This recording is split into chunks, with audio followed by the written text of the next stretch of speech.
Buenos días, bienvenidos a una sesión más del Seminario Internacional Populismo, Discurso y Poder, Orígenes, Características e Implicaciones en las Democracias Contemporáneas.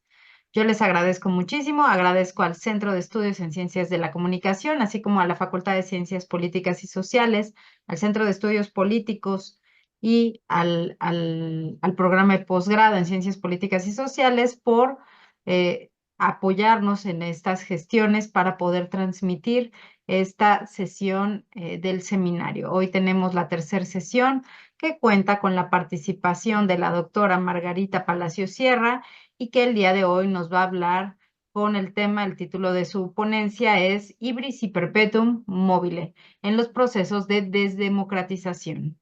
Yo le agradezco mucho su participación, doctora, así como al doctor Iván Islas por sus comentarios, los comentarios que hará después respecto de esta conferencia.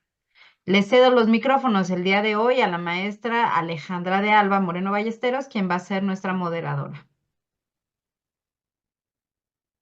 Buenos días, bienvenidos a todos. Gracias, doctora Palacios. Gracias, doctor Iván Islas. Gracias, doctora Andrea Samaniego. Presentamos hoy a la doctora Margarita Palacio Sierra con la ponencia intitulada Ibris Perpetuum Mobile en los procesos de desmocratización. Margarita Palacio Sierra obtuvo los grados de licenciatura y maestría en lengua y literaturas hispánicas en la Facultad de Filosofía y Letras de la Universidad Nacional Autónoma de México. Hizo estudios de doctorado en la Universidad de París en análisis del discurso y es doctora en ciencias políticas y sociales con orientación en comunicación en la Facultad de Ciencias Políticas y Sociales de la UNAM. Tiene una especialización profesional en Mediation Skills Training Program en la Escuela de Derecho de la Universidad de Washington. Fue investigadora del Instituto de Investigaciones Filológicas y ha sido profesora de tiempo completo en la Facultad de Filosofía y Letras de la UNAM desde hace 50 años.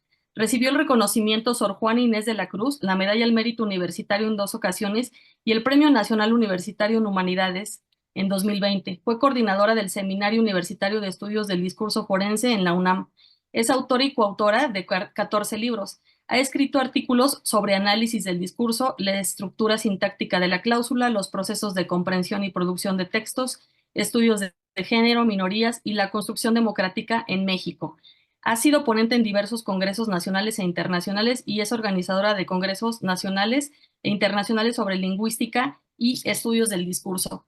Le damos la bienvenida a nuestra invitada, doctora Margarita Palacios. Le cedo el uso de la palabra. Gracias, maestra de Alba. Gracias, doctora Samaniego. Yo quiero dar las gracias primero por esta bonita oportunidad de participar en el seminario. Mi título, y empiezo a compartir.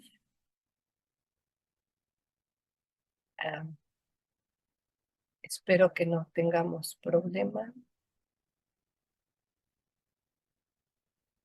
Espera, que ahora se fue a la otra computadora para variar.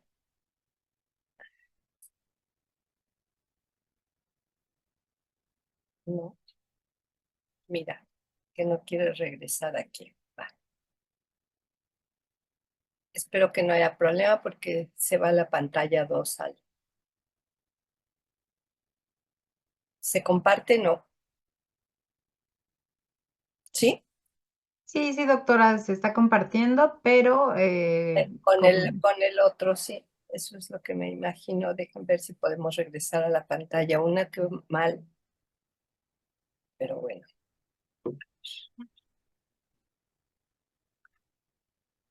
pero digo, si usted no tiene problema, nosotros podemos ver la pantalla, la exposición, como usted nos diga.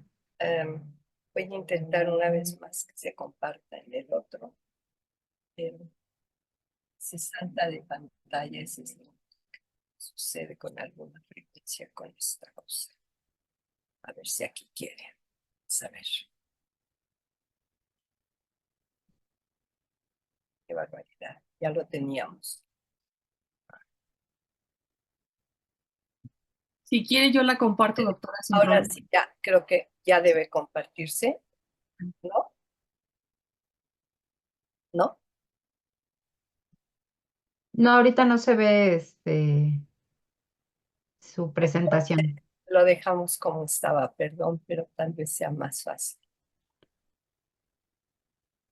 Mira, la vez pasada se pasó y ahorita no pasa de la otra pantalla.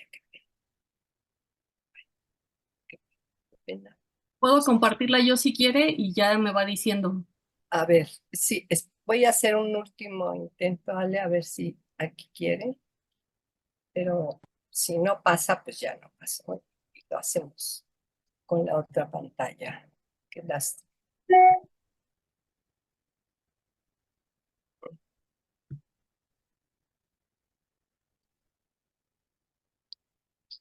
Y debía estar compartiendo. ¿No pasa ahora? ¿No? No, no, doctora. Pues ya, que no, que lo dejamos así. Ale, ¿verdad?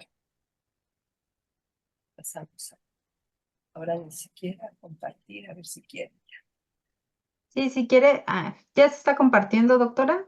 Ya, Ahora sí. pero en la otra modalidad, ¿verdad? Bueno, a ver Sí, si esto mejora, por favor. ¿Mejora? Si sí, gusta así pasarlo, Se van a ver todas, ¿verdad? sí. Sí, no hay manera de que regrese a a la otra pantalla. Una disculpa, No se apure, doctora. perdón. Bueno, pues empezaré mi exposición.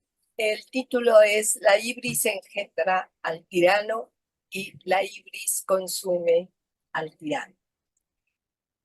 Agradezco a la doctora Andrea Samaniego y a la maestra Alejandra de Alba Moreno su invitación para participar en este singular seminario internacional, Populismo, Discurso y Poder, Orígenes, Características e Implicaciones en las Democracias Contemporáneas. Muchas gracias.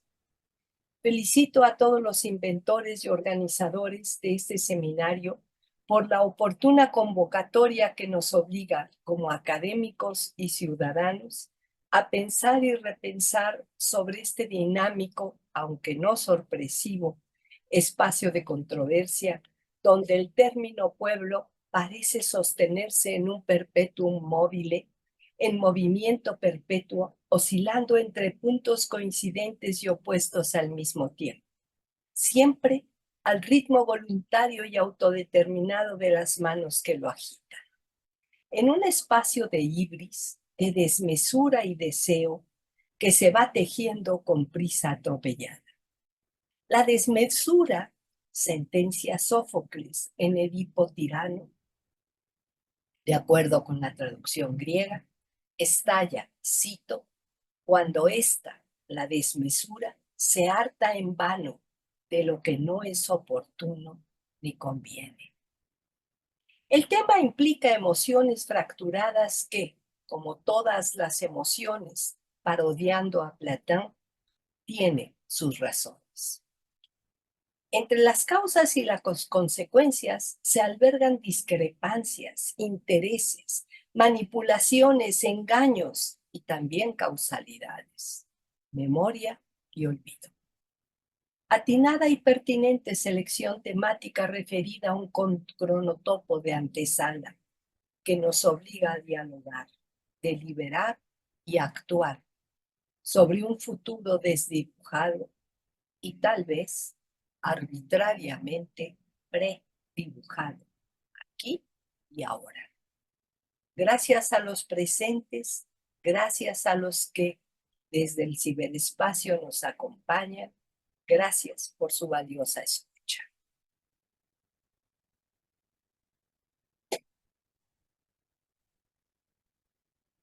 Marcaré algunos preámbulos. He navegado desde hace ya un largo tiempo entre las teorías y las prácticas de la lengua, observando y analizando los procesos sociales de la polis y, en consecuencia, la turbulenta vida de la democracia. En este vértice se encuentran las reflexiones que hoy pongo a su consideración. En esta ocasión, referidas a la reciente situación política y social por la que atraviesa el sistema democrático mexicano y sus disputas en relación con la división y el equilibrio de poderes. Organizo mi intervención en dos secciones. En una primera, con el propósito de establecer un punto de partida, me permito exponer algunos principios teóricos sobre los que asiento esta presentación, que son democracia, adocracia, populismo y la desmesura de un perpetuo movimiento que los tensa en el filo de un hilo rojo. En la segunda, recupero a manera de ejemplo algunos textos sobre las polémicas declaraciones del hoy expresidente de la Suprema Corte de Justicia en México, Arturo Saldívar, cuyo recorrido narrativo ha transitado entre su hacer operativo en la Suprema Corte de Justicia de la Nación y su hacer manipulador en el poder político, colaborando en este juego con el partido oficial de Morena, el presidente Andrés Manuel López Obrador y la presidenta electa.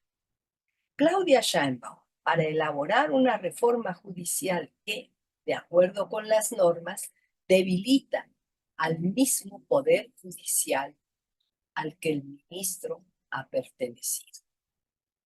A ello debemos sumar que, después de las elecciones presidenciales de 2024 y la interpretación del artículo 54 constitucional, el equilibrio de pesos y contrapesos y la pluralidad en el Congreso de la Unión desaparecieron.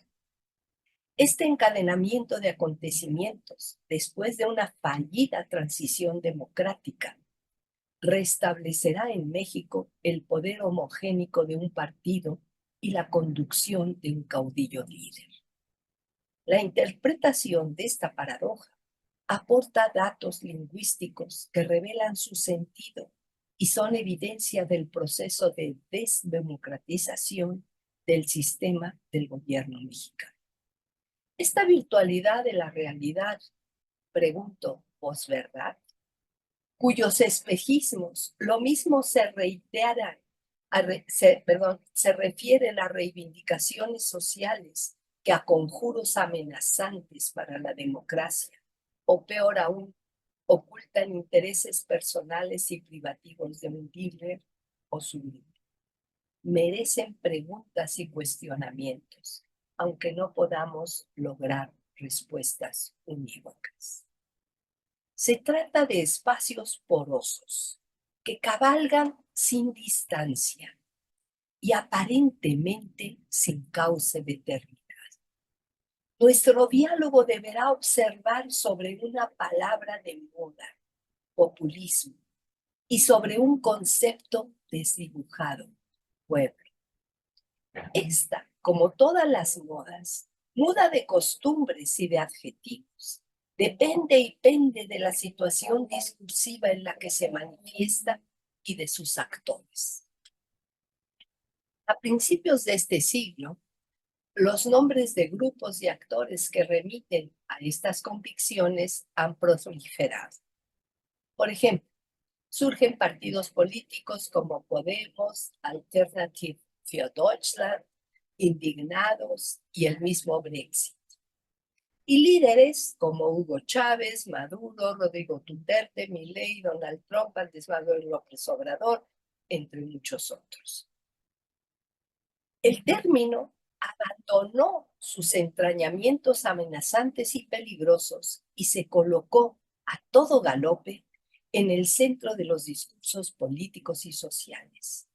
El mundo empezó a transitar desde el populismo vil que siempre termina mal a somos un partido populista y estamos orgullosos de serlo. El rumbo, como bien lo había anunciado Bobbio, no tiene derechas ni izquierdas. Los campos semánticos se desplazan, como explican O'Donnell y Schmitter, 1993, desde una democracia plural con equilibrio de pesos y contrapesos hasta la autocracia y la desaparición de pluralidad. Entre estos dos polos se encuentra un espacio gradual con diversos estadios en los que se genera lo que me gusta llamar adocracias. Democracias ad hoc, a modo. Estas juegan y se acomodan en los límites del poder. Son dictablandas, democraturas, formas de populismos sin orientación determinada, que se desplazan a la izquierda, al centro o a la derecha sin pudor alguno. El extremo opuesto a la pluralidad conduce al campo de la autocracia y la dictadura. El lema que recorre este atropellado sendero se encuentra encadenado por el mismo texto, el bien del pueblo. Si el llamado populismo es un estadio desdibujado entre la democracia y la autocracia, si no tiene orientación espacial definida y su capacidad de adaptación es dominante, entonces podemos repensar a Wittgenstein cuando escribe: el significado de una palabra es lo que la explicación del significado explica. Esta sería una manera pertinente de acercarse al término: elaborar significados a partir de las explicaciones que entraña el término y sobre las que buscan explicar. El campo trata de una democracia a modo cuyo deseo idílico es el extremo opuesto, la autocracia. Aquí el dato de la lengua es el punto de partida, pero como su dispersión lo deposita en el campo del movimiento, la interacción es el medio de actuación privilegiado. Como bien apunta Galli, 1998, es un término siempre impugnable, en permanente disputa. Luego, la segunda pregunta de Wittgenstein, ¿cómo se ha llegado a estas palabras?, conduce al análisis discursivo. El camino obliga a una rápida revisión desde la perspectiva de la polis. Propongo un planteamiento teórico a partir del principio de política y pluralidad de Arendt, O'Donnell, Dahl, Perswordsky, Sartori y Schmitt, que nos lleva hacia un campo democrático de igualdad y diversidad relativas, donde se pueden argumentar visiones de conjunto o sostener estereotipos sospechosos del pasado, prejuicios y creencias compartidas.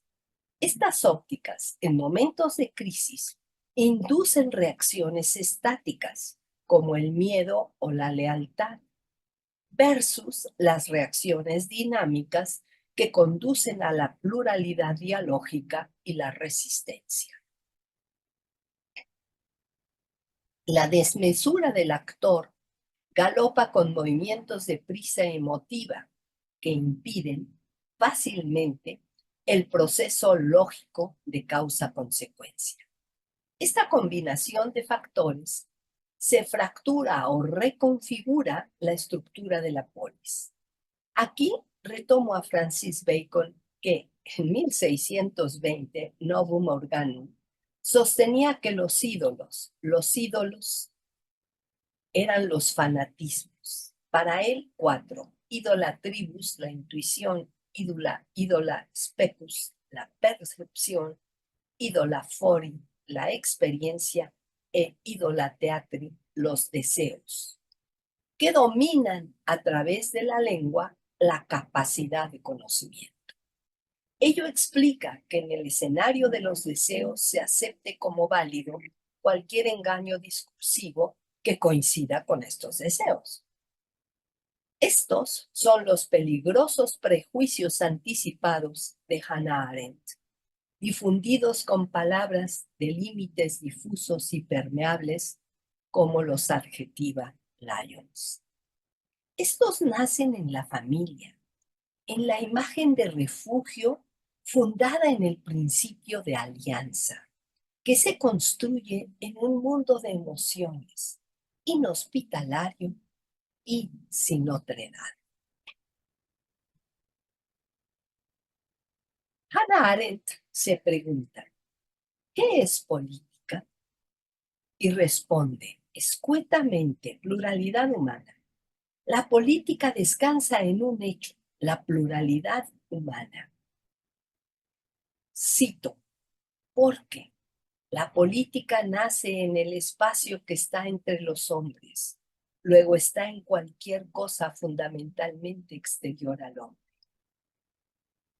En este espacio, entre los hombres, como lo menciona Arendt, la pluralidad implica deliberación y diálogo para lograr acuerdos, normas y leyes.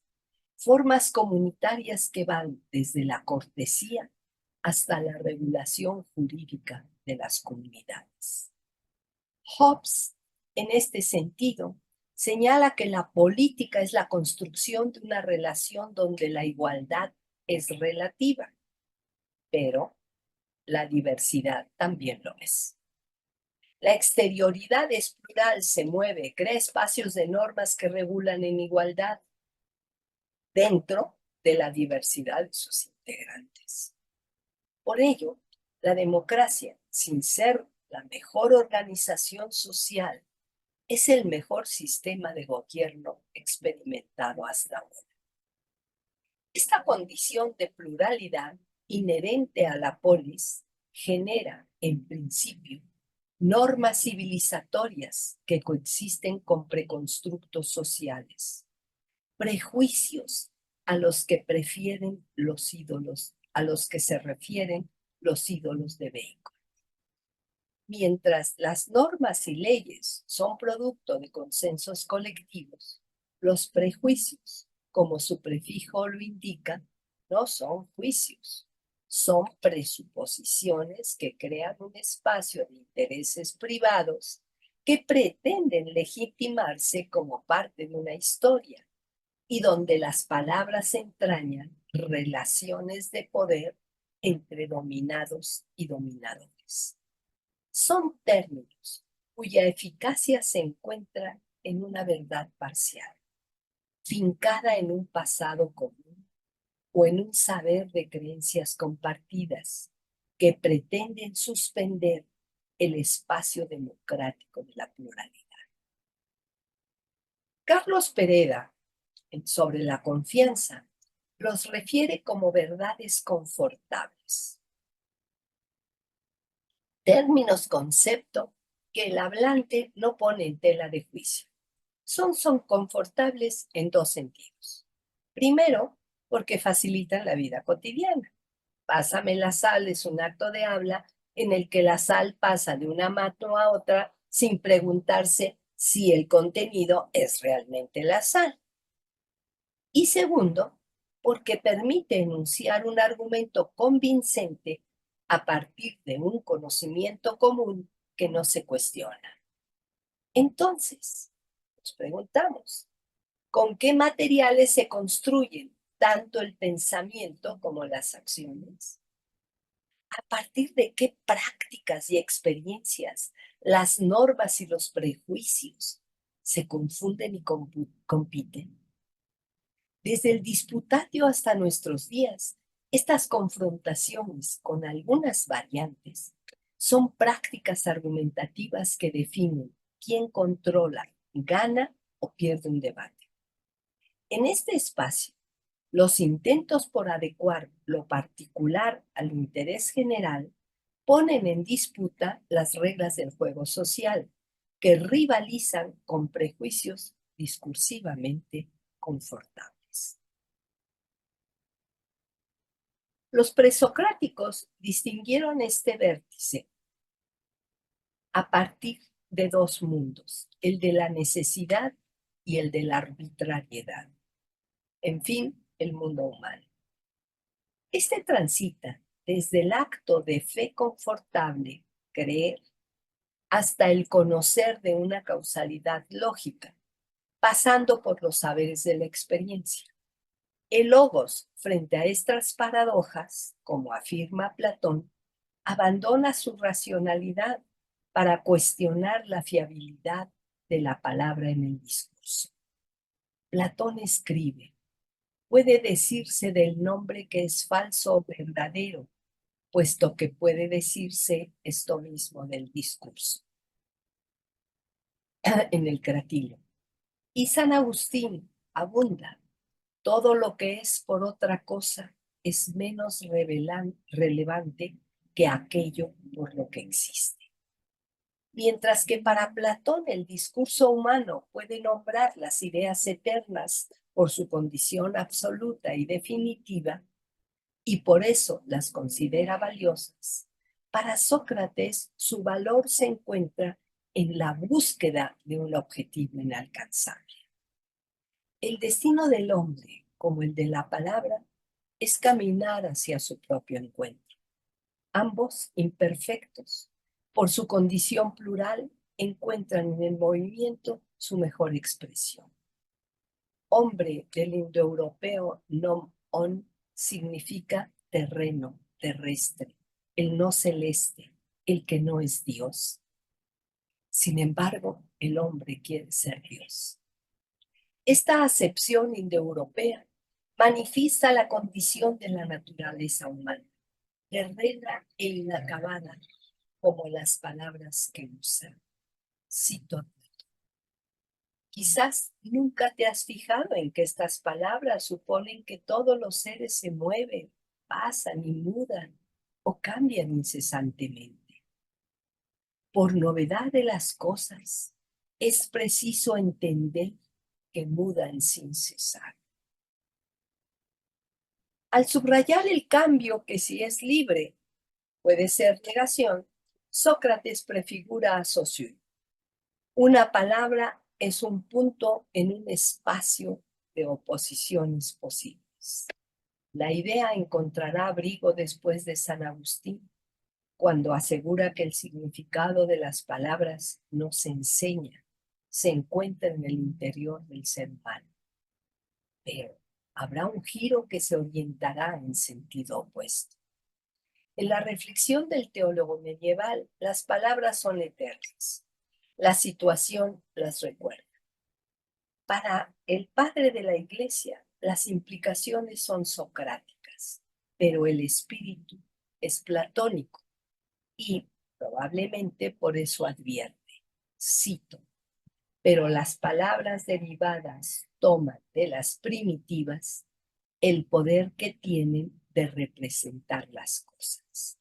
Aquí resulta profundamente interesante para aquellos que quieren imponer la palabra, recordar que ésta se anida en formas primitivas.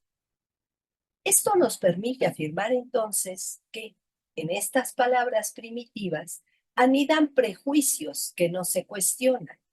Ciertamente el debate sigue abierto. ¿Cuál es el punto de referencia inmóvil? Para los filólogos latinos, Cicerón, Horacio y Ovidio, quienes tomaban el cratilo como un legado precioso de la filosofía griega, no había significados eternos. Estos se construían hablando, aunque admitían que el movimiento se daba a partir de un punto estático. Hoy pensamos que cada palabra encuentra su verdadero significado en relación con otras palabras del sistema, así como cada hecho adquiere sentido en función de otros hechos del sistema social. Lara escribe, 2001, considérese evidente que el ser humano construye versiones verbales del mundo sensible, de su experiencia y su reflexión acerca de ellas, cuya naturaleza todavía ignoramos. En una primera aproximación, los significados se van produciendo según las vivencias que tenemos y usamos las palabras para construir esas vivencias.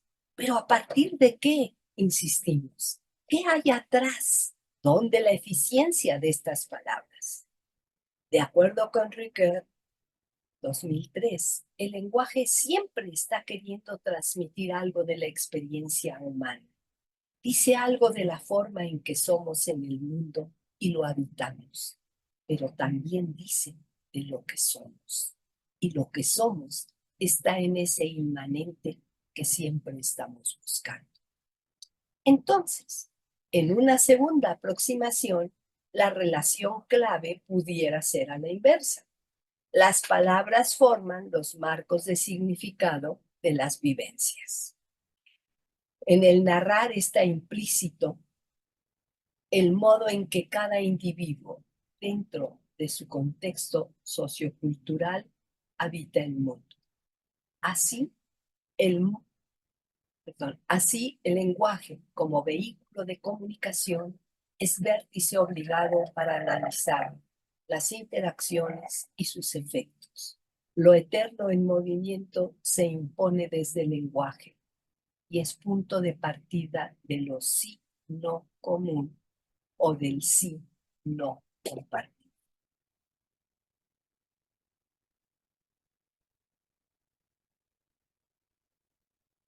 Siguiendo esta línea, perdón,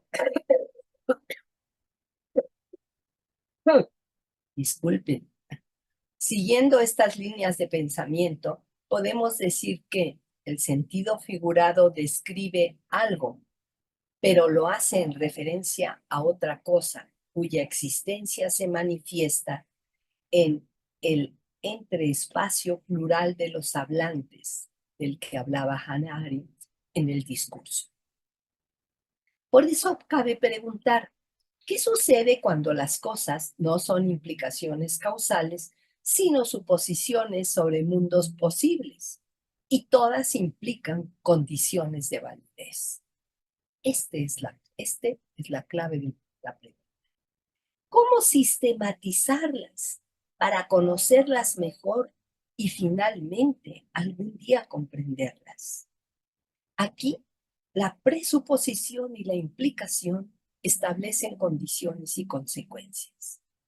Me atrevo a sugerir que, en esta suposición de implicaciones, el sentido literal adquiere altos grados de conformidad y salva la dificultad del entre, apresurándose a imponer otra autoridad, actualizando viejas normas o frases en nuevas condiciones.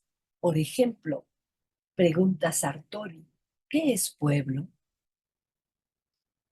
Este histórico concepto posmoderno, donde cada cosa se concreta en un cronotopo determinado, provoca declaraciones, proposiciones contradictorias, engaños distractores, cuyas características se identifican en la sociedad moderna bajo un logos de novedad transformadora que busca imponerse. Un grupo, presumiblemente de viejo o nuevo prestigio, pero homogéneo, expresa razones porosas, desdibujadas, que impiden enfrentar dudas o interrogar diferencias. Así, los usos y las costumbres de un grupo social se imponen desde la lengua y tienen efectos en el discurso y consecuencias en los hechos. La palabra, el significante, es un contenedor de significados que proporciona información para facilitar su uso. En este contenedor se pliegan, se implican los conceptos, los contenidos. Así, varias palabras pueden resumirse en una sola, pero también una palabra puede desenvolverse en pliegos de un discurso completo. Así las palabras nos confunden. Una victoria puede lograrse porque un signo, una palabra, presupone un significado, pero su contenido, su verdadero significado es otro. El lenguaje como herramienta social crea e impone una verdad. La mitología, la religión e incluso la ciencia son maneras de explicar y comprender el mundo. Pero la universidad de estas maneras puede atrapar también un discurso desviado, alienante, que polariza a la sociedad. Sus discursos son visiones cognitivas que brotan como lapsus, discursos ocultos de acuerdo con Lacan. ¿Existe una verdad absoluta que pueda demostrarse? ¿Todo es relativo? Por eso surge la necesidad de protegerse de aquellos discursos que se apoderan de una verdad presuntamente absoluta. Sin negar la posible existencia de valores absolutos, el hombre da valores diversos y adicionales a las cosas y a las palabras. Signo en latín significa lo mismo, pero signo y discurso son un proceso personal de significación, implicado en un sistema de resignificación social donde nunca es lo mismo. Luego, todo discurso encierra lo mismo el error que la verdad. Nadamos entre el mito y la razón, con percepciones diferentes en discursos opuestos, cuyas fronteras son difusas. Aquí, el peligroso unívoco absoluto abre indiscutiblemente una invitación al laberinto. La sorpresa que inaugura lo inaudito y que obliga a la lectura de estructura del discurso para abrir la cuestión del nombre guardado entre la forma literal y el implícito figurado. Así, la transdisciplina interviene en el campo del discurso, donde se implican, se impliegan la historia, la cultura y la política. Se produce una diseminación del texto, como prefiere llamarla Derrida en el fenómeno, La voz y el fenómeno, que decide entrar en la generalización del equívoco y la posible desaparición de la verdad. De esta manera, el análisis devela intenciones y secretos guardados. Esta inseguridad del signo provoca la renuncia y clausura de un saber absoluto.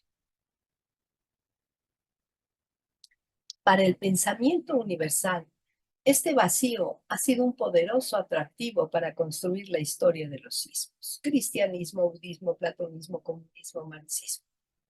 Su filiación es rentable porque implica superioridad del militante, desvalorización del otro y finalmente un acto de habla que no reconoce el razonamiento de la otredad.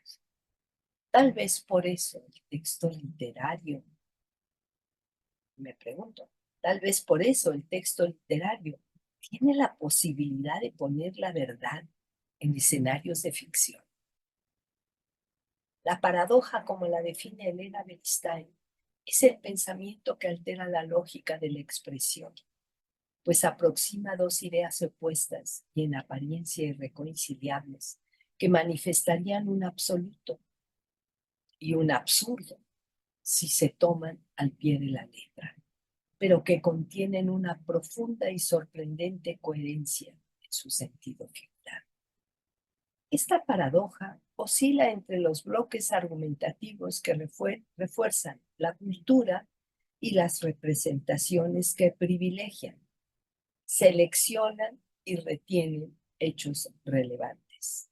En los primeros se fundamentan las legitimaciones que identifican a una sociedad y construyen patrones de comportamiento que fortalecen la identidad de la persona.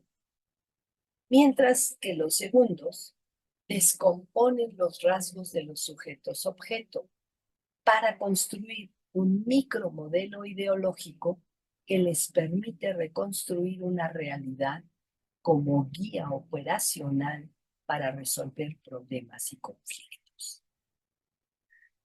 El estudio de estas situaciones recurrentes y cíclicas de la política mexicana develan, como explica Tocqueville, la esencia contrarrevolucionaria de estos acontecimientos y el deseo de restauración de condiciones históricas pasadas. En México, el proceso de retorno al poder absoluto del presidente sobre los poderes legislativo y judicial tiene como antecedente idílico la dictadura blanda del Partido Revolucionario Institucional, PRI, que gobernó durante 70 años México, y, como modelo actual, las tendencias populistas de poder en otras partes del mundo.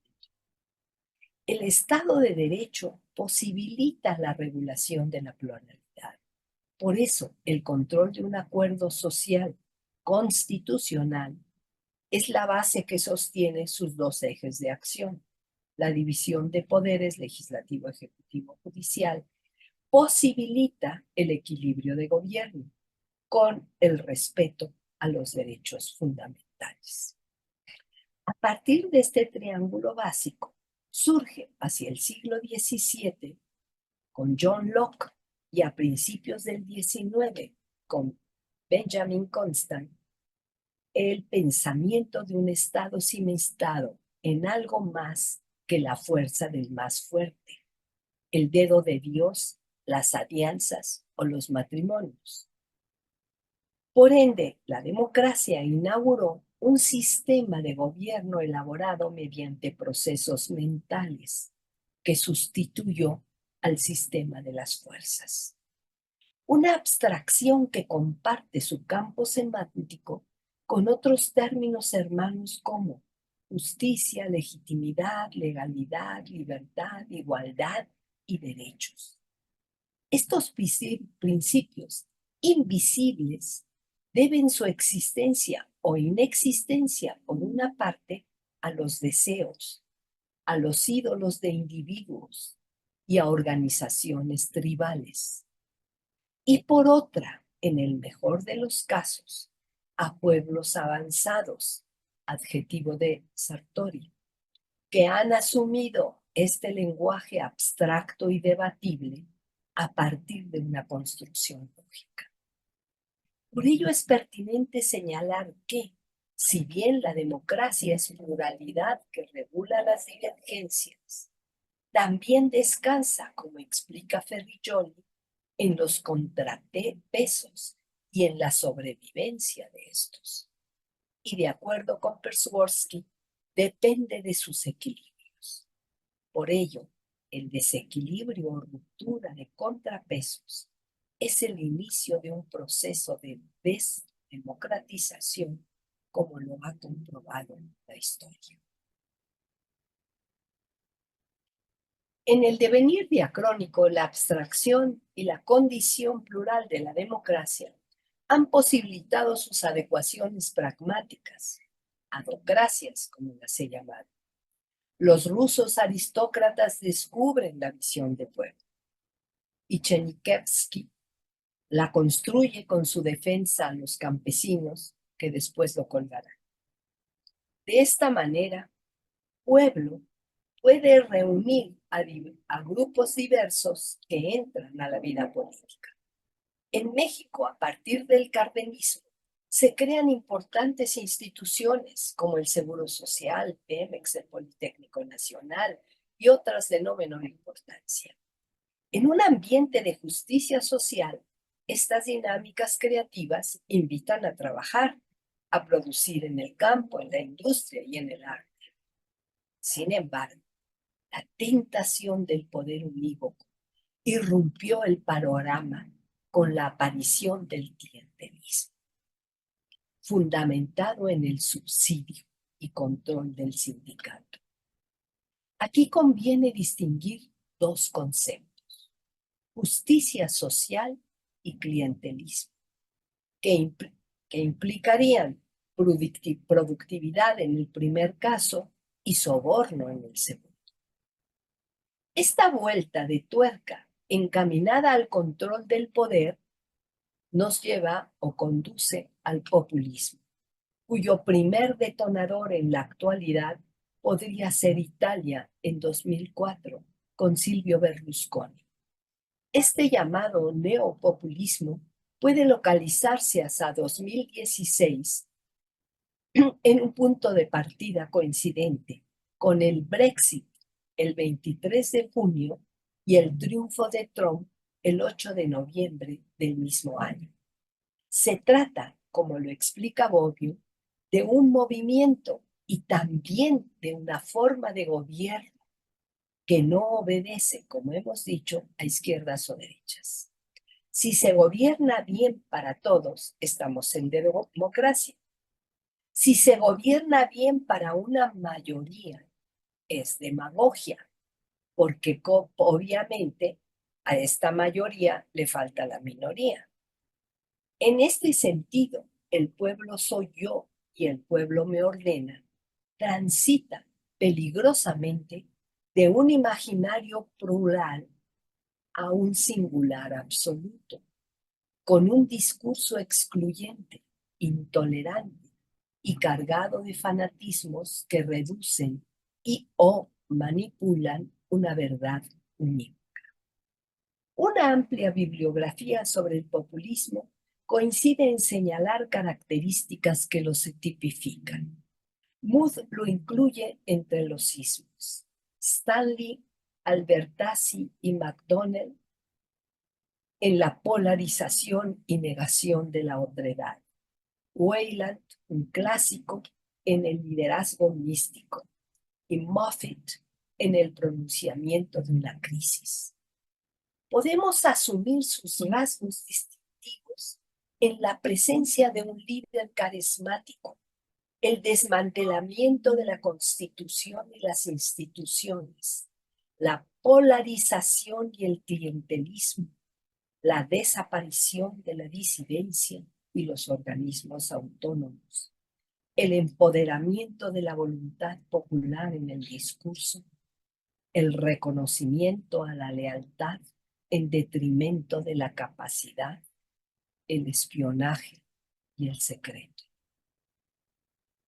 Todo esto difundido en perpetuum mobile, en el caso mexicano, en las mañaneras, giras y espacios públicos. La ciencia explica que toda máquina en movimiento perpetuo de primer tipo produce un trabajo que, por su reiteración clausular y cíclica, no produce ni aporta energía. Esto es, viola la ley primaria de la termodinámica, la ley de la conservación de la energía. Y no pueden preguntarme más sobre esto porque es lo único que sé. Los músicos como Weber, Paganini, Strauss y otros han compuesto, en referencia a este principio de la ciencia, piezas musicales que se caracterizan por repetir un número indeterminado de veces en un tempo acelerado. Frases musicales que enlazan el fin y el principio de los acordes. Estuve tentada de poner algunos acordes musicales aquí, pero no era posible, no tengo tanta capacidad. Estas obras estaban destinadas a destacar el virtuosismo de sus intérpretes, reduciendo el simbólico mensaje de la pieza. Esta reiteración, que no genera energía ni sentido, pero que destaca al líder orador, claro, estaba destinada al intérprete y en nuestro caso, al actor que habla. Esto es y ha sido una herramienta convincente para el discurso populista. Una música reiterada. Este movimiento perpetuo tiene un límite de tolerancia. ¿Cuál es el límite? Desde Anaxímenes, el límite de los tolerantes ha sido la intolerancia alterna. Si bien la tolerancia es un componente indispensable para la convivencia de un sistema democrático, también implica, desde su etimología latina, tolerantia, sufrimiento. La dura acción de soportar y resistir. Cabe recordar también que la otra etimología latina, tolere, refiere al concepto de aceptar y respetar. Este cruce etimológico en el espacio de la polis nos permite reformular, tolerar, no como una renuncia a las propias convicciones, pero sí como respeto a la diferencia. Por eso el discurso deliberativo es la mejor expresión de la digna igualdad normativa, donde se ponen en juego lo particular y lo público. Los populismos juegan sus discursos en esta frontera. El populismo de tendencia social, digamos, presunta izquierda, exalta los campos semánticos del nacionalismo. para entrañarlo en formas cívicas de comportamiento. Y el nacionalismo, con tendencia primitiva, derecha, emplea los campos del nativismo, argumentando la cognición ética y étnica del otro como una amenaza social. Ambos estructuran la finalidad de sus discursos en beneficio del pueblo, con adjetivos que apelan a la emoción. Por un lado, viva México, y por el otro lado, Trump, fuera los migrantes. Blantam pregunta en las razones de la emoción. ¿Puede haber razones en las emociones? ¿Cómo pensar las razones de la emoción si nuestra cultura las considera antitéticas? Efectivamente, toda emoción de alegría o pena tiene razones, y posiblemente buenas razones para su manifestación. El bebé llora porque ha aprendido que así satisface el hambre y supera sus molestias. Se privilegia el deseo sobre la racionalidad para lograr su objetivo. En la medida que los logros se cuantifican, se amplifica el proceder de un ego desmedido. La ibris es un concepto helénico que se puede traducir al castellano como desmesura o soberbia. Está en el terreno opuesto a la moderación. Es la transgresión de un límite. Sófocles en Áyax narra la disputa entre Ulises y Áyax por las armas de Aquiles que acaba de morir. Sus armas correspondían al mejor guerrero y Áyax era el guerrero más destacado. Ulises, en un discurso persuasivo, convence a la armada de que él es quien debe quedarse con las armas. Aquí se produce una tensión entre dos concepciones de legitimidad. La de Áyax, basada en el código de valores heroicos, y la de Ulises, basada en el consenso popular de la armada.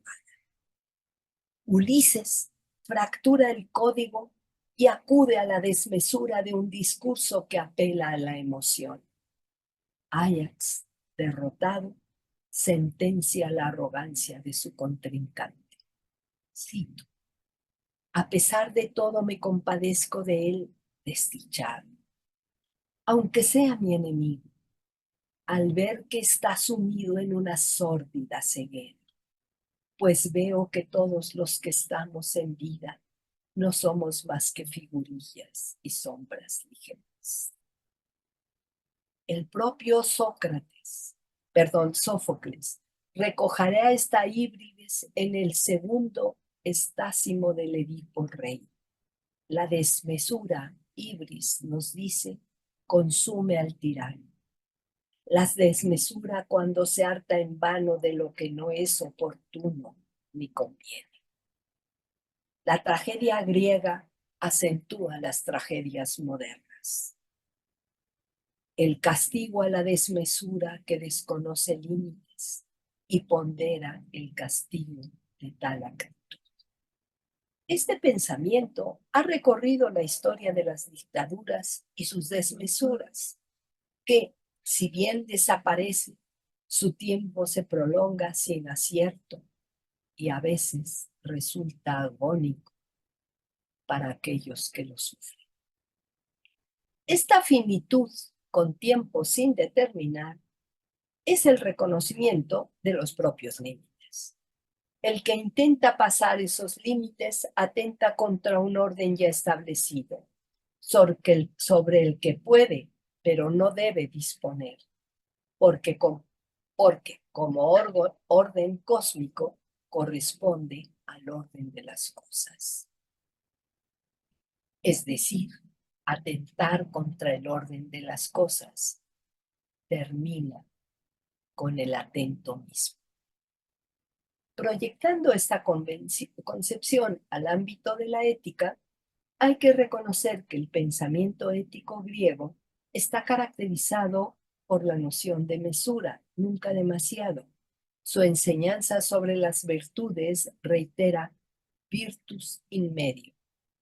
Sin embargo, el discurso populista pondera y privilegia esta desmesura discursiva, que se repite en movimiento perpetuo y permanente porque produce certezas confortables que, en su auditorio, resultan exitosas.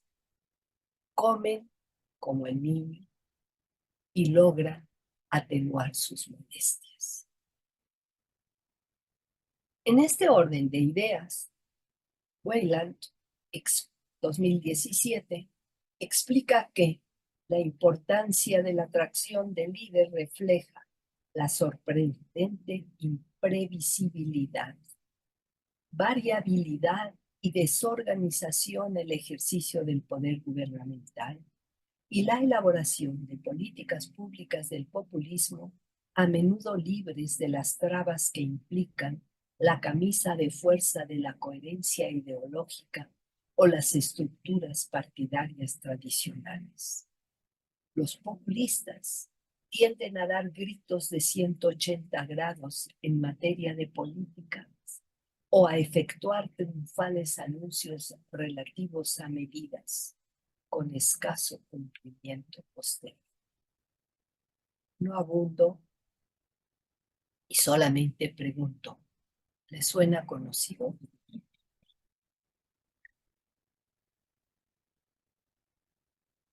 Efectivamente, el líder del poder político conoce su fragilidad intrínseca. Por ello, siempre pretende ampliar su dominio, hacerlo más grande, eficiente, evitando que queden lados flacos que puedan debilitarlo. Aquí la iblis se revela como una tentación totalitaria. La historia guarda testimonio de líderes poderosos que permanentemente, por la necesidad de sobrevivir, polarizan para capitalizar poder. El líder que ejerce el poder se resiste a compartirlo con personas que no estén íntimamente unidas con él. El poderoso vive en soledad o con marionetas sumisas. Compartir el poder sería debilitar. Si la sucesión se vuelve inevitable, la descendencia es endógena o incestuosa. En este contexto, el lenguaje se vuelve funcional al poder. La palabra se pervierte y pierde su relación con la verdad de las cosas para destacar el campo de lo posible, de lo verosímil. El signo patológico es que, al final, también el que elabora este discurso está convencido de su verdad, convirtiéndose así en la víctima acabada de su propia mentira. El ansia obsesiva del poder, con las consecuencias que acabamos de señalar, corre paralelo a una gradual pérdida del sentido de la realidad, de la necesaria objetividad para mirar las cosas y juzgar sobre ellas. Hay demasiados temores y deseos como para guardar la serenidad necesaria para observar y aceptar la realidad. Esta distorsión o pérdida del sentido de la realidad puede tener como sentencias las narrativas griegas un desenlace trágico. Un espacio donde lo verdadero siempre es y se parece a X, y donde lo falso nunca es ni se parece a X. Pero entre los que se abre un intervalo que, como bien señala Baltasar Gracián, es el espacio de lo verosímil, un confortable lugar donde todo puede ser posible y la narrativa puede elaborarlo con más o menos falso verdadero. Aquí se juega el juego de la política y es campo fértil para la manipulación de una democracia del pueblo, donde la pregunta retórica obliga a cuestionar quién es pueblo y puede conducir a la pregunta respuesta: yo soy el pueblo y por encima del pueblo nadie. En este punto, la autoridad, como señala Foulard, controla el discurso, cito, Controla el discurso bajo 3 procedimientos: la prohibición, la división entre razón y locura, y la más sutil de todas las formas, la separación entre lo verdadero y lo falso. Aquí empieza la propuesta de archivo de Derrida, el arqueion que nombra a la vez el comienzo y el mandato. Este nombre coordina aparentemente 2 principios en uno. El principio según la naturaleza o la historia, allí donde las cosas comienzan. Principio físico, histórico u ontológico. Más también el principio según la ley, allí donde los hombres y los dioses mandan. Allí donde se ejerce la autoridad, el orden social en ese lugar desde el cual el orden está dado. Principio nomológico. El líder se apodera del archivo para modificarlo y mandar desde ahí. La Constitución es preciado objetivo. Y resulta preciso preguntar, como propone Mansur, 2011. ¿Qué sabemos del gobierno y la sociedad en relación con los acuerdos silenciosos sobre los que descansan los contratos de lenguaje? Por ello, la construcción del discurso social y de la política, por ello, la construcción del discurso y de la política importan, porque múltiples interpretaciones del significado político están en el centro del proceso democrático. Hans Jonas, en el principio de responsabilidad, dirige hacia el principio universal moral ético de los contemporáneos, cuyo horizonte de futuro está limitado al aquí y ahora, en un contexto inmediato. De esta ética de la inmediatez y de la contemporaneidad que propone Jonas, la responsabilidad se mide en función de una ética orientada al futuro con amplia perspectiva. Salvar el hambre hoy a costa de hipotecar el futuro no es responsable. Esto sucede cuando el hombre Faber prevalece sobre el hombre sapiens y antepone intereses propios sobre el interés colectivo y social. De acuerdo con la ética de la acción de Marx, la aspiración del legislador incluye, sin duda, la duración de su obra, establecer una forma de política viable que radica en la durabilidad y que la previsión del gobernante consiste en la mesura que aplica sobre el presente. En una lógica básica, lo anterior es un paso previo de lo actual y lo actual es un paso previo del futuro. Prometí centrar mi análisis en 3 ejemplos. El primero se lo dedico a Arturo Saldívar. Antecedentes del conflicto. El 15 de abril de 2021 en México se abrió un debate en la Cámara de Senadores sobre la reforma de la Ley Orgánica al Poder Judicial de la Federación, al que se agregó en último momento el artículo 13º transitorio que prolongaba el periodo del entonces presidente ministro de la Suprema Corte de Justicia, Arturo Saldívar. El intento no tuvo éxito y Saldívar dejó la presidencia como estaba establecido el 31 de diciembre de 2022, pero continuó su desempeño en la Corte como ministro, cargo al que renunció sorpresivamente el 7 de noviembre de 2023. ¿Por qué?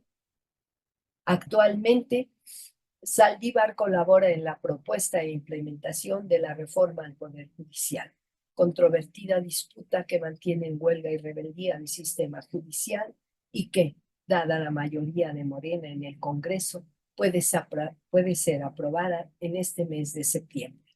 deformando así el principio de separación de poderes en un régimen democrático.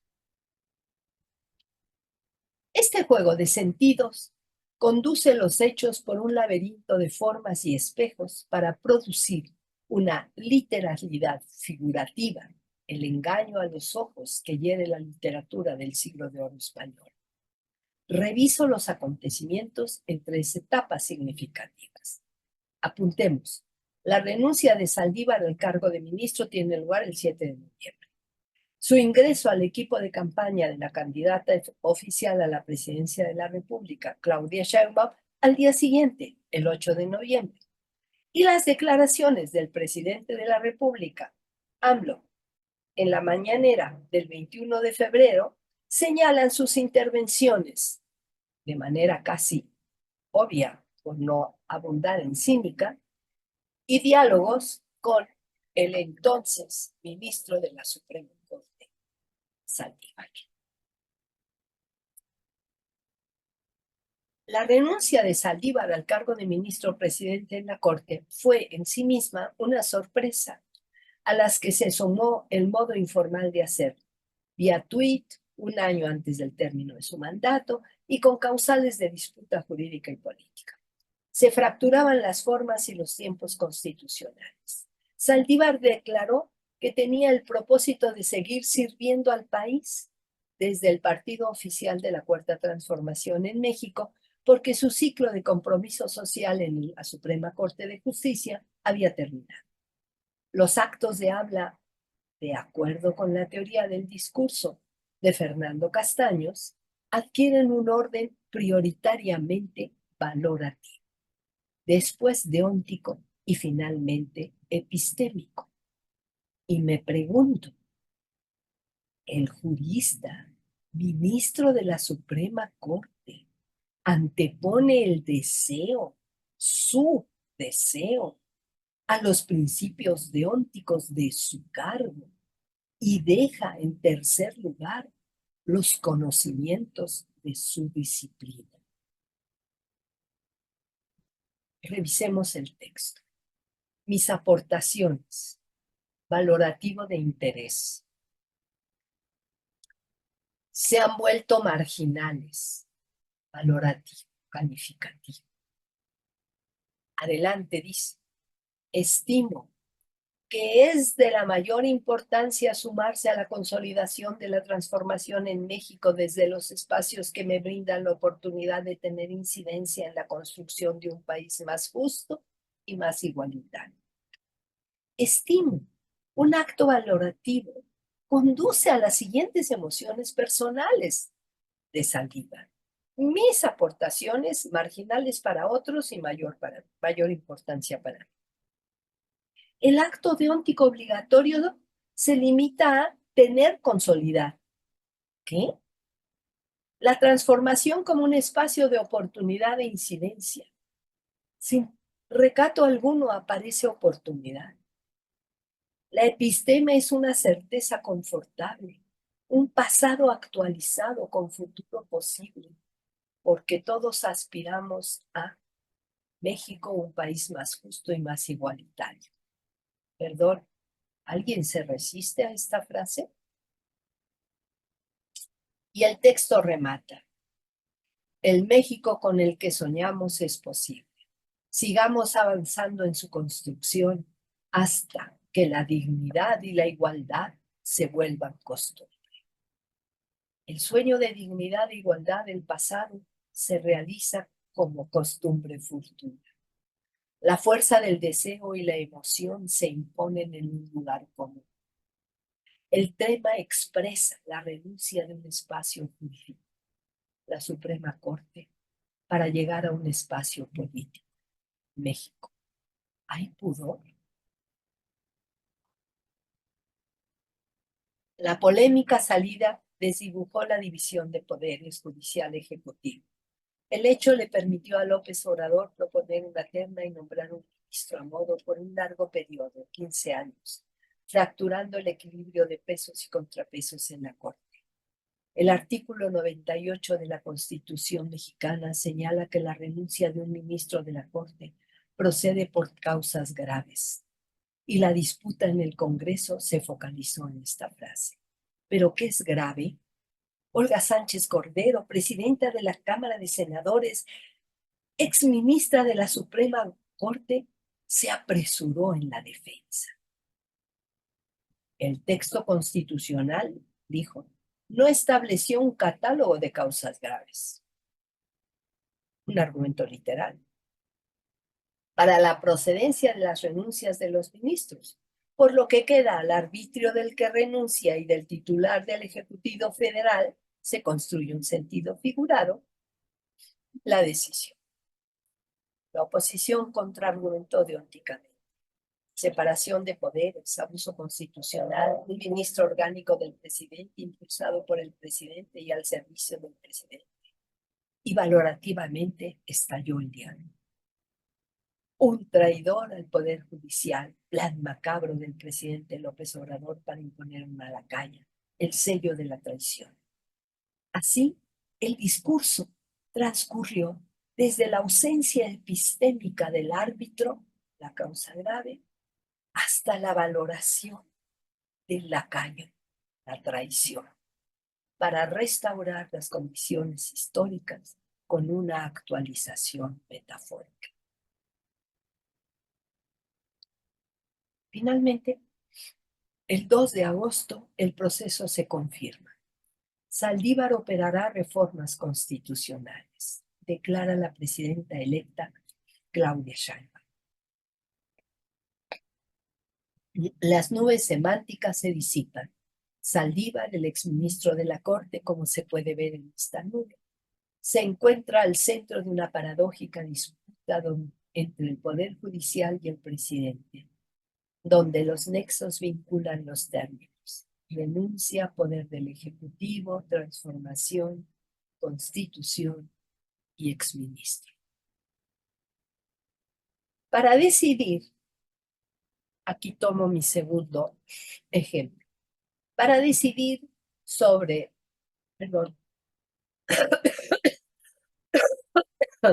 para decidir la sobrerepresentación legislativa, se argumenta el registro de Morena como coalición. Artículo 54, fracción, que señala que para proceder a las diputaciones de representación proporcional, los partidos deben postular candidatos en al menos 200 distritos de mayoría. Esto quiere decir 200 diputados por 200 distritos de mayoría. Este hecho solamente lo cumplió Movimiento Ciudadano. Morena registró más de 200 candidatos, pero por la vía de representación popular, es decir, como coalición y no como partido. Sin embargo, en relación con la fracción cuarta del mismo artículo, se asumen no como coalición, sino como partidos.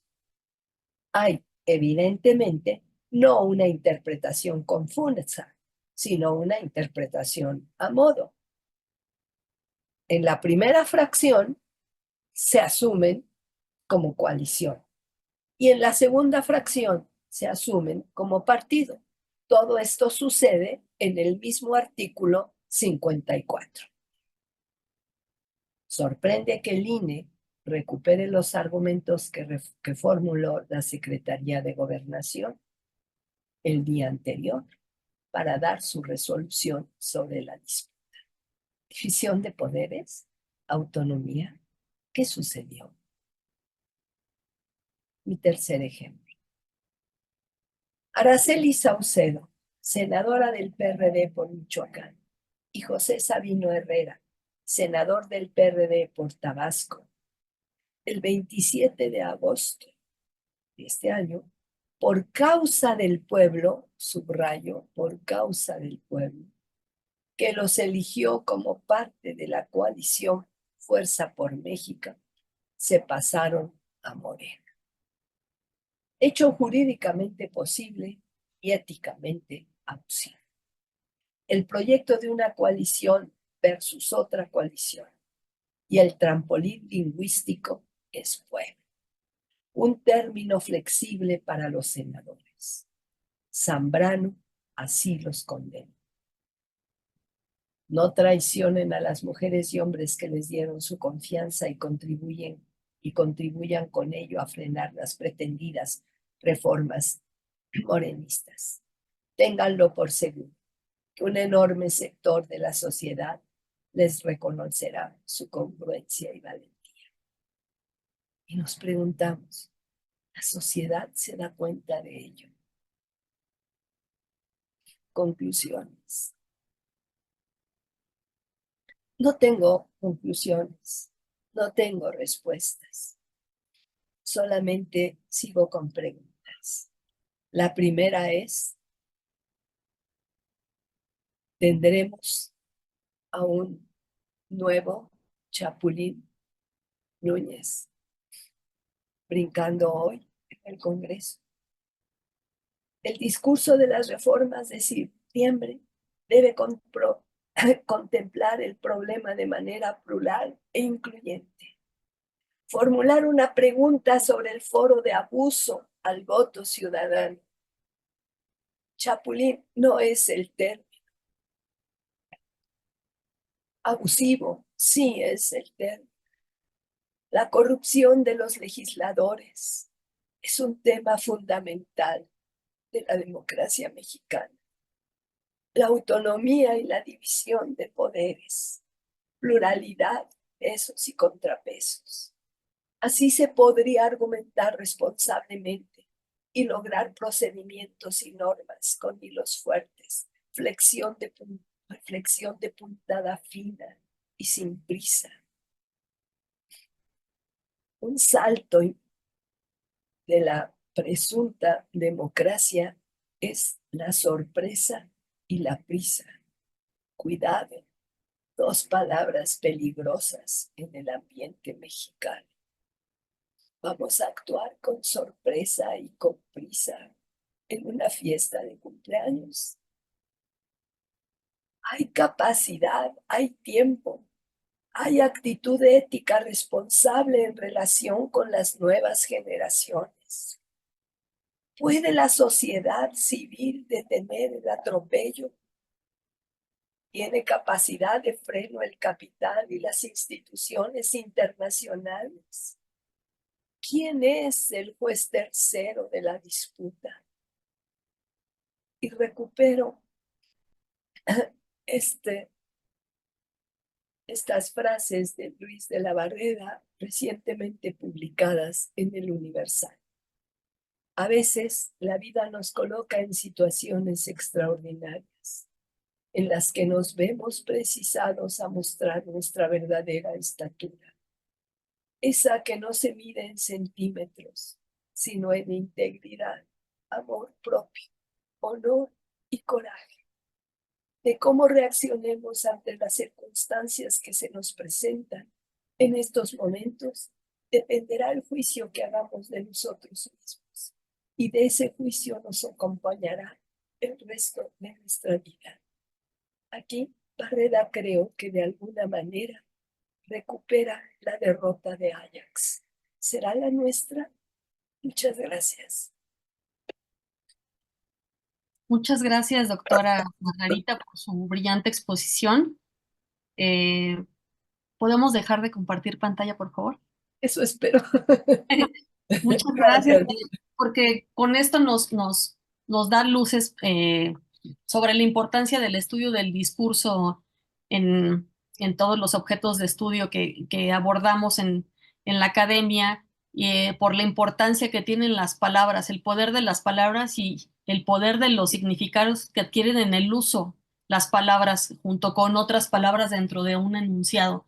No solo el significado léxico representacional, sino el significado que adquieren en determinados entornos y las connotaciones emotivas que tiene estas palabras, ¿no? Y bueno, damos el uso de la palabra a quien contestará esta ponencia, que es el doctor Iván Islas. Él es licenciado en Ciencias de la Comunicación, maestro en Comunicación y doctor en Ciencias Políticas de la Facultad de Ciencias Políticas y Sociales de la UNAM y de la Universidad Lucerne, México y Suiza.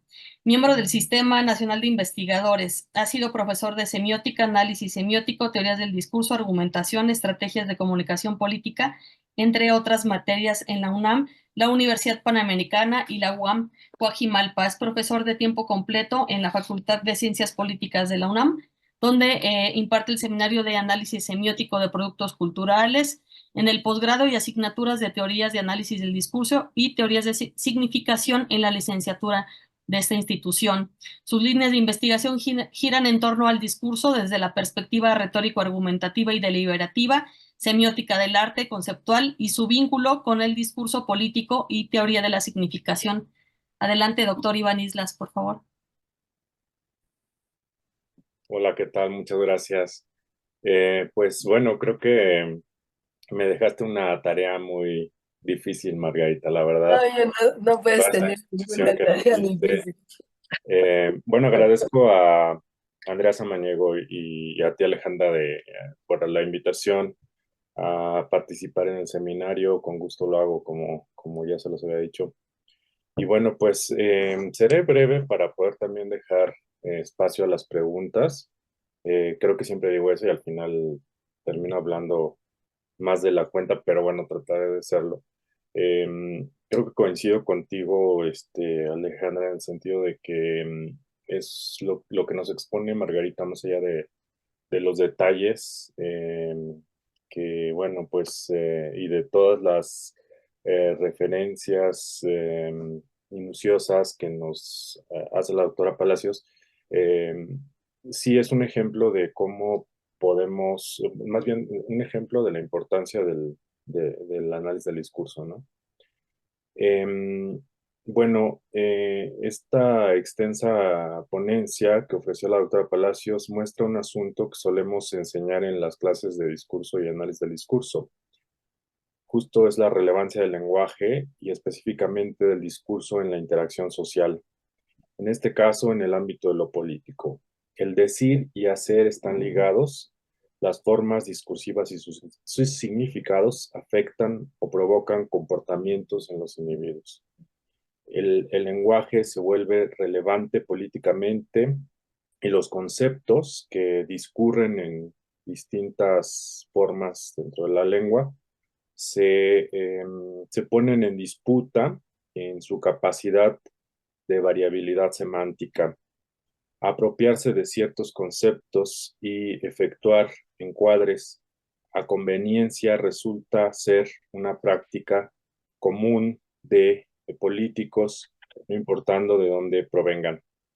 En un contexto, por ejemplo, o entorno identificado como populista, conviene apropiarse del concepto de pueblo, de democracia, de justicia, etc. Esa es una primera observación que yo haría, ¿no? De manera general, de la relevancia que pueden tener los estudios del discurso. Luego, otro asunto que me parece también es clave en la ponencia de Margarita y que a lo mejor ella no lo hace tan explícito, no lo nombra de esta manera, es el tema de la inclusión-exclusión, ¿no? Creo que está en el fondo. Yo recientemente escribí algo para un libro, pero todavía no se publica y justamente habla de esta parte como de la función retórica del discurso, ¿no? En términos positivos, no tanto negativos como lo plantea acá Margarita, pero tiene que ver con el mismo asunto, con la inclusión y la exclusión. Entonces, otro asunto que aflora en esta ponencia es algo que Margarita no señala de forma, de la doctora Margarita Palacio no señala de forma directa, pero tiene que ver con un valor democrático, que es la inclusión, y por ende, lo contrario sería la exclusión, ¿no? Que ya no sería un valor. Se habla de que en un régimen populista se reduce la pluralidad, o sea, digamos que traté como de entender y sintetizar lo que estaba exponiendo la doctora Palacios, y entonces podemos de alguna manera concluir que en un régimen populista bueno, digamos en un gobierno de estilo populista, porque también hay toda una discusión respecto a eso, pero bueno, lo ponemos así, se reduce la pluralidad, se enuncian versiones de fenómenos, ¿no? se llenan esos significantes hacia una dirección o se llevan a una dirección, pero el problema no es que se lleven o sea, el problema no es que haya versiones, ¿no? Porque creo que eso es como, digamos, normal o orgánico, por decirlo así, sino que estas son versiones que se reducen a apelaciones a cuestiones de orden más persuasivo, emocional, en fin, una serie de asuntos que ya mencionó la doctora Palacios. Entonces, bueno, puntualizando, los datos que puede o no aportar la lengua en uso, o sea, el discurso, que nos daría indicio del estado de nuestra democracia, ¿no? Entonces, creo que esa es una idea que está presente también. Un análisis discursivo podría llevarnos a generar tales conclusiones. Uno de los motivos de un estudio discursivo y más aún sociodiscursivo es la premisa de que el lenguaje ha dejado huella de ciertos comportamientos o prácticas sociales, en este caso políticos. Como en su momento lo han indicado diversos autores, me viene a la mente Van Dyke, pero bueno, pues puede haber muchísimos más. Aunque dichos datos tengan que interpretarse, que es justamente la labor del analista, lo que la doctora Palacios está haciendo, ¿no? Está haciendo un análisis de estos datos, pero lo está llevando a una interpretación muy rica, por cierto. Desde la perspectiva de la autora hay una tendencia de algunos gobiernos hacia la autocracia, pero que dicha tendencia y práctica de gobierno en medio o en regímenes democráticos no podría darse sino a través del discurso. Acá se cumplen entonces ciertas máximas sobre estos estudios que hacemos del discurso, ¿no? Por ejemplo, que las interacciones políticas se dan forzosamente a través de lo discursivo. Al respecto, la autora pone claro cómo la función del discurso retórico es otra cosa que también quería comentar, porque creo que tampoco está tan explícito en su ponencia de la autora, pero al final aborda esto, si no, bueno, ya ella me podrá corregir, ¿no? La autora pone claro cómo la función del discurso retórico, aunque ella no lo nombre así, es un pilar en esta confección que posibilita que lo que ella llama prejuicios puedan ser retomados por los actores políticos para llenar contenido a los distintos significantes que están en disputa, principalmente por y democracia. Se echa mano de aquello que se ha interiorizado en determinados grupos sociales, aquellos sobre todo, sobre todo que apelan a la emoción y a lo irracional en aras de la búsqueda de la adhesión. Esto ya es, digamos, ya lo había planteado al principio, pero lo desarrollo aquí, porque creo que, digamos, lo que está diciendo Margarita es que esta apelación a la emoción y a lo irracional y, en fin, a una serie de cosas se da a partir de esto que llama los prejuicios, aunque podríamos también discutir el tema de los prejuicios, pero y cómo se plantea la acepción, ¿no? Pero bueno, en ese sentido es que lo entiende ella. Y me recuerda, por ejemplo, a Perelman, ¿no? Cuando habla de que en la argumentación se tiene que apelar a los puntos de partida, ¿no?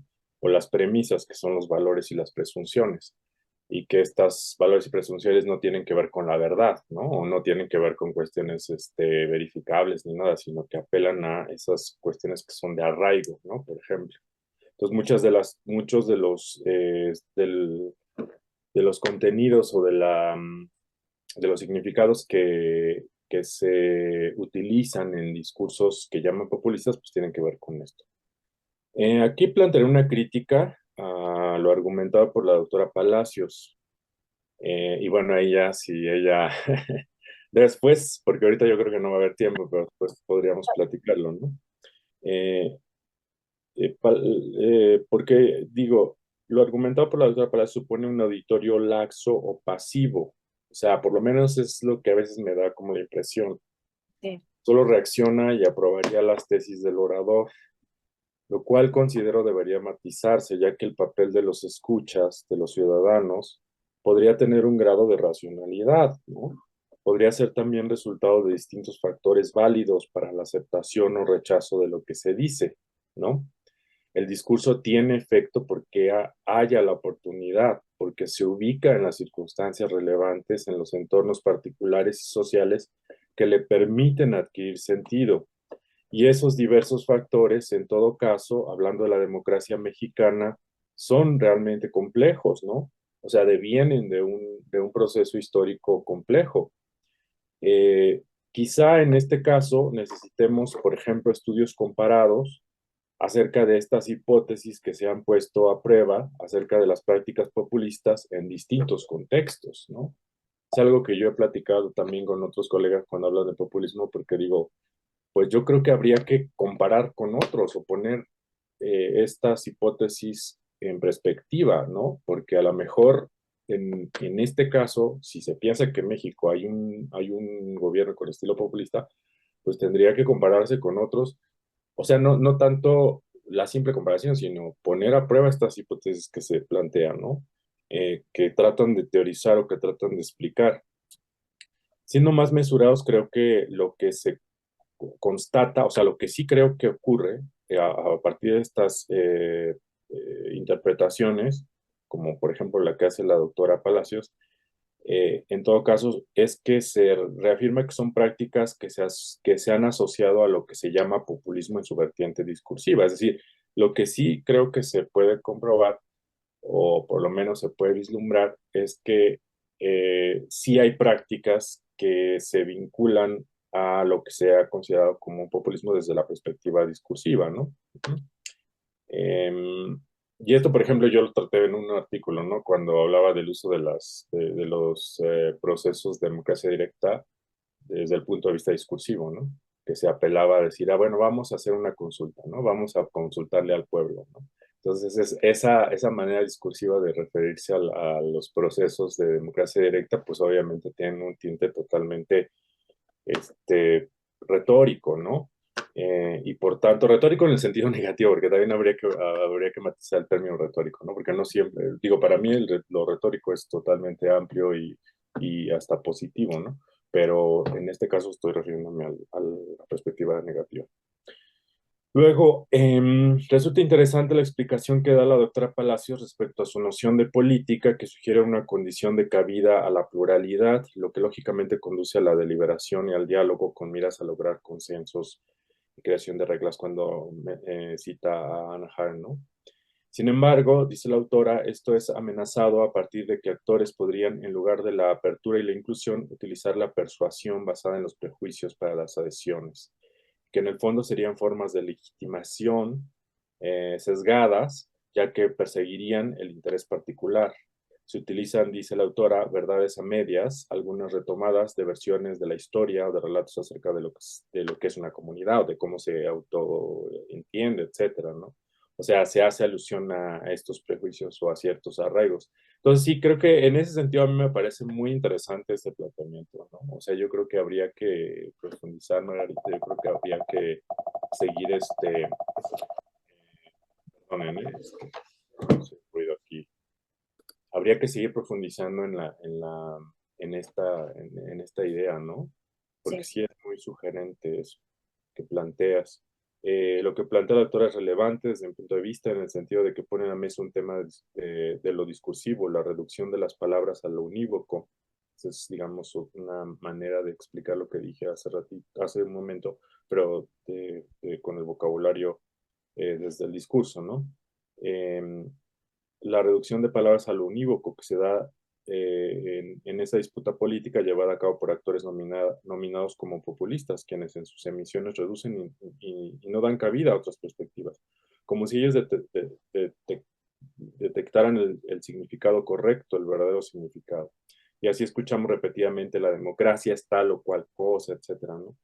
Y el problema no es no solo dicha conducta discursiva, sino las implicaciones que esto acarrea. Como ya lo dije, quizá podríamos ser más mesurados. Sin embargo, el afirmar, ostentar el significado último sí da avisos de exclusión y de impedir un diálogo con los divergentes o con las distintas posibilidades de interpretación de realidades. O sea, creo que esta parte que plantea la doctora Palacios de la pluralidad y de justo eh, negarla de alguna manera, se da a través de lo discursivo. Y sí tiene repercusiones, aunque tendríamos que obviamente situar algún estudio específico y hacer evidencia, etcétera. pero de alguna manera sí digamos, sí hay un ejercicio de exclusión, ¿no? Al yo decir que tengo el concepto preciso o el verdadero, etc. Entonces, bueno, considero que lo que ha afirmado la doctora Palacios es sumamente relevante y merece que nos detengamos a reflexionar. El fin justifica que los estrategas o que las estrategias discursivas llevadas a cabo por los actores políticos, y no solo digo no solo digo de los que emiten, sino también de los que refutan, o sea, este procedimiento, estos procedimientos de los actores políticos que están disputando, ya sea los que están emitiendo, los que están refutando, tienen o se justifica por sí mismo, es decir, pueden llevar a cabo esas referencias a esos prejuicios, eh, o qué es lo que tendríamos que observar, ¿no? Entonces, bueno, ahí nos metemos en un asunto de orden más bien de lo normativo, ¿no? Pero que sí tenemos que reflexionar, porque el poder del lenguaje pues es evidente en este caso, ya pues lo expuso la doctora, y nosotros como ciudadanos y como también actores políticos en ciertas ocasiones, pues tenemos que tener conciencia y tenemos que tener un planteamiento también de orden ético, ¿no? Me acuerdo cuando tenía las clases sobre Platón y sobre lo que pensaba acerca del lenguaje, del discurso, eh, se hablaba de que, bueno, Platón siempre estaba preocupado por la cuestión ética, ¿no? En un principio rechazaba la retórica, ¿no? Después la acepta, pero su preocupación en el fondo estaba en este asunto de para qué el discurso, para qué la persuasión, ¿no? Entonces, sin, digamos, como hacer un juicio maniqueo, pensemos que el lenguaje y el discurso es un asunto relevante en la interacción social, que hay muchas evidencias de eso, y por tanto es un objeto de estudio que merece atención y que hay que seguir en él, profundizando en él, ¿no? Pues muchas gracias, Margarita, y eso por mi parte es el comentario. Espero que no sea eh, tan hermético ni tan desordenado, pero bueno, puse ahí los puntos que consideré importantes. Gracias.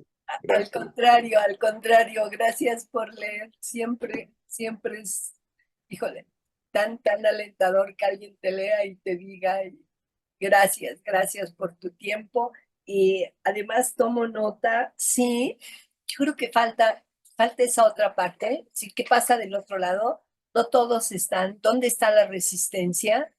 Y sí, habría que ir pensando en cómo se hace el discurso de la resistencia ahora, que esa es la otra parte, pero lo podemos hacer entre todos.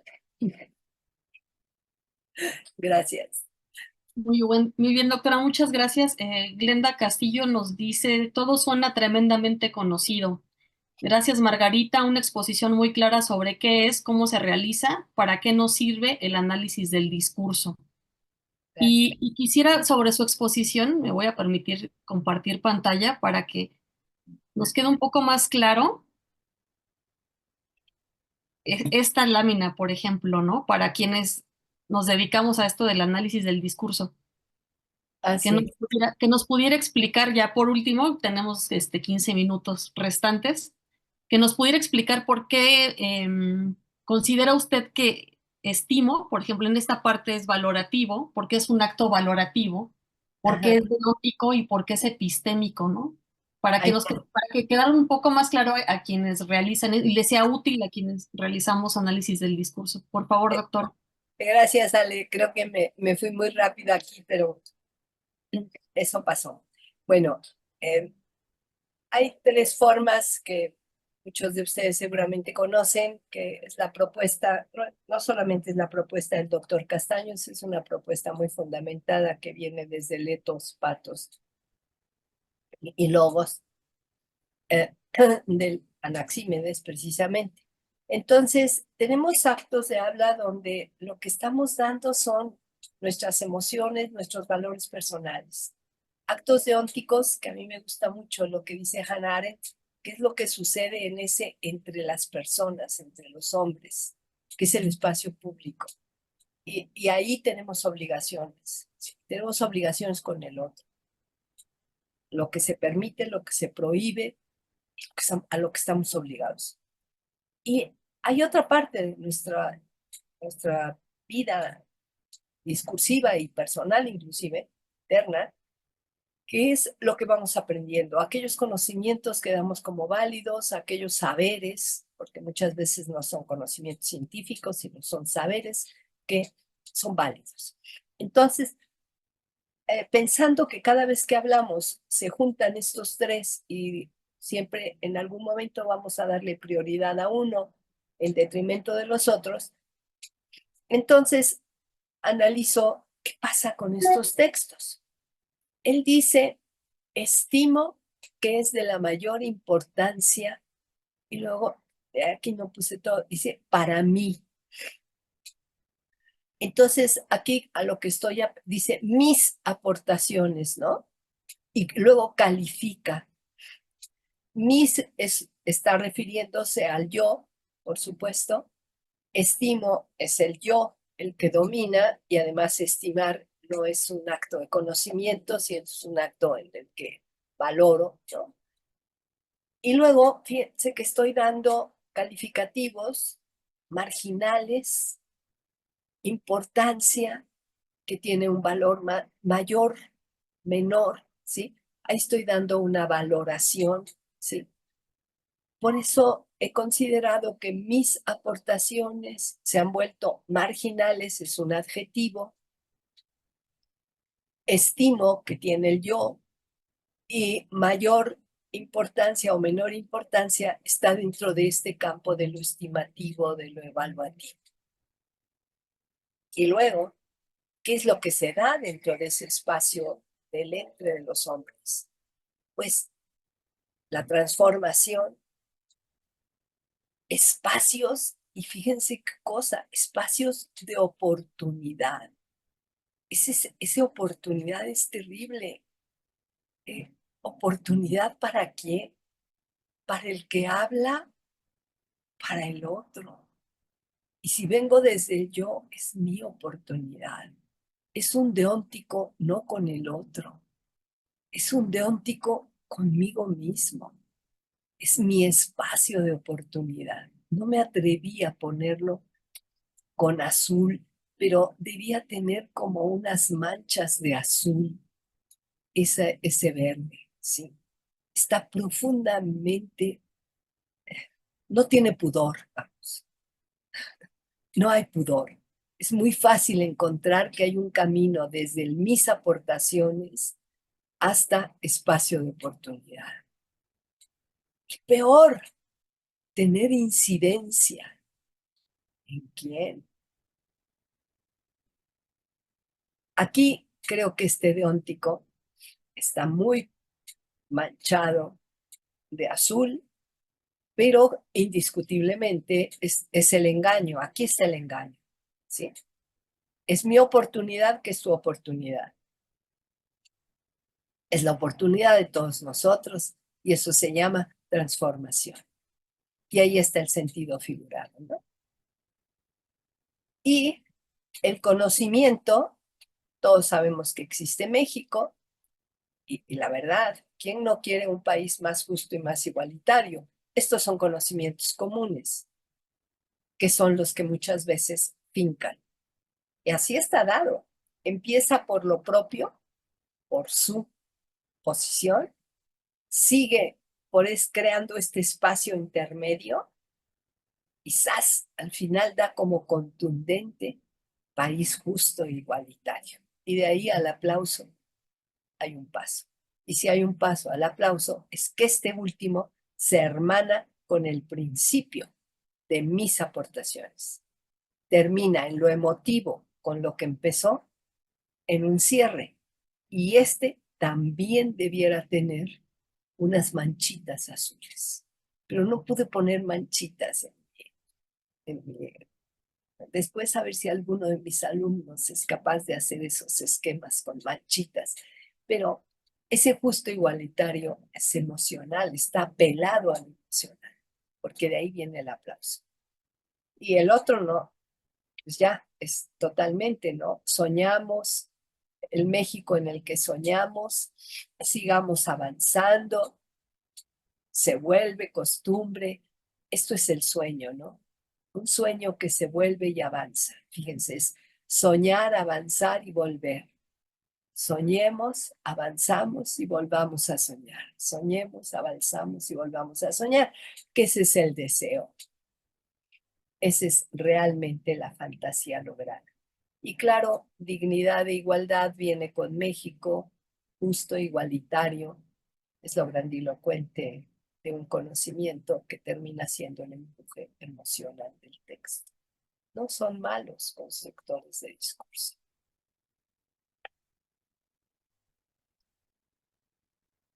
Muchas gracias, doctora. Pues con esto nos queda eh, clara la exposición, ¿no? Que sabemos que siempre o prototípicamente están presentes los tres actos de habla, pero hay uno que domina, ¿no? Digámoslo así en el discurso, ¿no? En algún enunciado que tiene que ver con el uso de las palabras, con los significados y cómo se componen los enunciados, ¿no? Y pues agradecemos mucho su ponencia magistral, doctora. Nos quedó muy claro por qué el discurso, el estudio del discurso es importante en todos los temas, ¿no? Y al doctor Iván Islas, pues le agradecemos mucho la intervención, las aportaciones y cómo enriqueció esta ponencia de la doctora Margarita Palacios. Muchas gracias por todo. Y pues bueno, los esperamos el próximo jueves, esta vez será a la 1 de la tarde, con la intervención de la doctora Grecia Cordero, eh, que se intitula Definir al populismo, ¿no? Los esperamos entonces, esperamos que sigan estas transmisiones que son de mucho valor para nosotros y pues que tengan muy buena tarde. Muchas Gracias gracias. a todos por su tiempo. Gracias. Gracias. Gracias.